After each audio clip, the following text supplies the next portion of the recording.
Tu crois que les supports et les résistances, c'est juste des lignes bêtement tracées sur un graphique? Attends de voir comment on les transforme en véritables aimants à gain. Même ton chat voudra trader après ça. Qu'est-ce qu'un support? Un support est un plancher psychologique où la pression acheteuse rebondit comme une boule rebondissante, signalant un point d'entrée idéal pour ton trade. La validation d'un support passe par au moins 3 tests non cassés, un peu comme ton ex qui revient 3 fois avant de disparaître vraiment. Qu'est-ce qu'une résistance?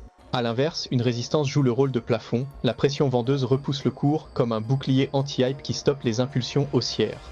Plus un niveau est testé sans être franchi, plus il devient solide, tel un super-héros qui affûte ses pouvoirs à chaque affrontement. Inversion de polarité. Un support cassé se métamorphose souvent en résistance et vice-versa grâce à la mémoire collective du marché.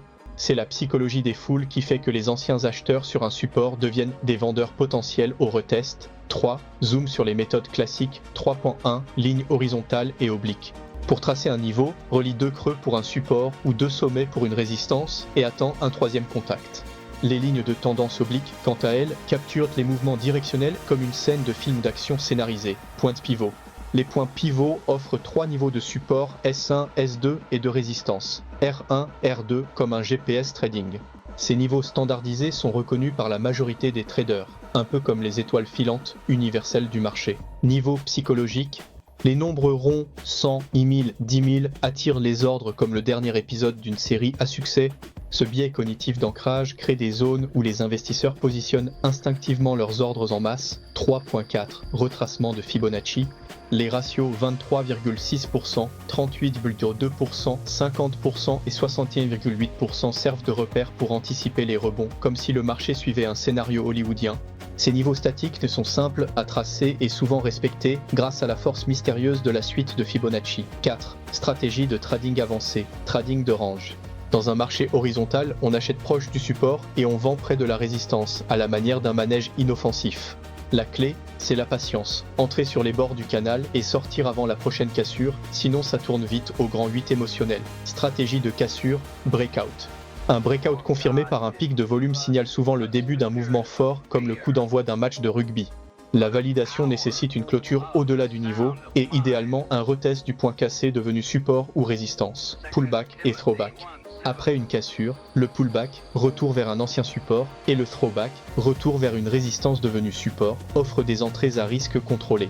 Entrer à ce moment permet de serrer le stop loss et d'améliorer ton ratio risque-prix rendement, un peu comme réserver un Uber XL pour éviter les galères.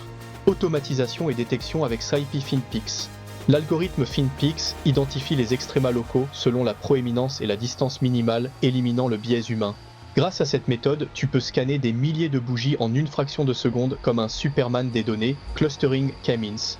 Le Clustering K-Means regroupe les niveaux de prix proches en zone dense, comparable à un DJ qui mixe les meilleurs tracks en un mashup cohérent. Cette approche révèle des zones élargies de support et résistance plus robustes qu'un simple point tracé à la main. 6. Gestion du risque et confirmation, volume comme caution. Un test de niveau accompagné d'un volume supérieur à la moyenne à 20 périodes confirme la validité du support ou de la résistance. Les cassures sur pic de volume offrent une probabilité de succès supérieure aux cassures silencieuses, un peu comme un feu d'artifice bruyant. Ratio, risque, rendement.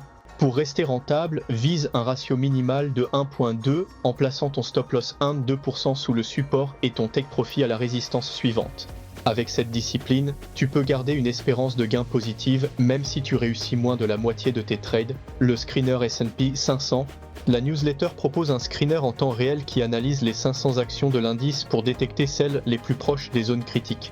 L'algorithme classe les opportunités selon la distance en pourcentage au niveau technique, éliminant ainsi tout biais émotionnel. Appel à l'action.